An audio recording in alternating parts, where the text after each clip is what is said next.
આજે આપણે ગાજરનો સંભારો બનાવીશું, તો તેના માટે હું અહીંયા 3 ટેબલસ્પૂન જેટલું તેલ એડ કરી રહી છું।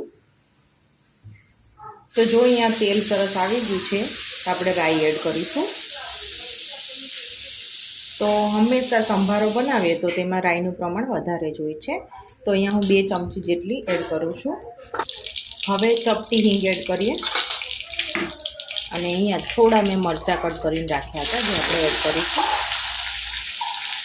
સાથે સાથે અહીંયા મેં આ ગાજરને છીણીને રાખેલું છે। તમે ચાહો તો આની સ્લાઇસ કરીને પણ એડ કરી શકો છો, પરંતુ આ છીણેલા ગાજરનો સ્વાદ છે ખૂબ જ સરસ લાગતો હોય છે।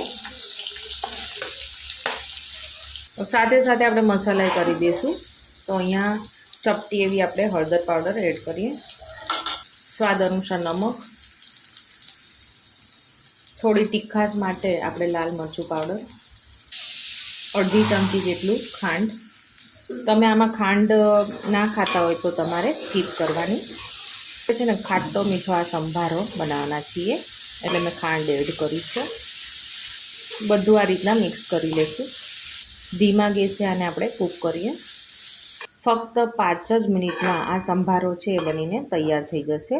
આને આપણે ઓવર કૂક નથી કરવાનો, થોડોક આમ કાચા ભાંગો રહે એવો આ સંભારો આપણે તૈયાર કરવાનો છે।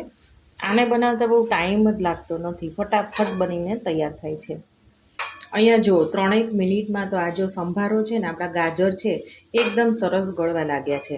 હવે ફક્ત 2 જ મિનિટમાં એકદમ સરસ એવો આ ગાજર છે ગળી જશે। જો અહીંયા 5 જ મિનિટમાં આપણો જે આ સંભારો છે એકદમ સરસ એવો બનીને તૈયાર થઈ ગયો છે। ના વધારે આમ જો કાચો છે કે ના વધારે ઓવરકુક થઈ ગયો છે। તો બસ આટલું જ આપણે સંભારાની કન્સિસ્ટન્સી રાખવાની છે મિત્રો।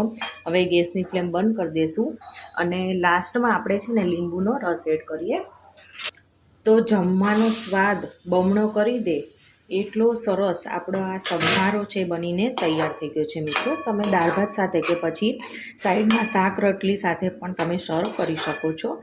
તો ફ્રેન્ડ્સ, મારી આજની આ સંભારાની રેસીપી તમને ગમી હોય તો મારી ચેનલને સબસ્ક્રાઈબ, લાઈક અને શેર કરવાનું ના ભૂલતા।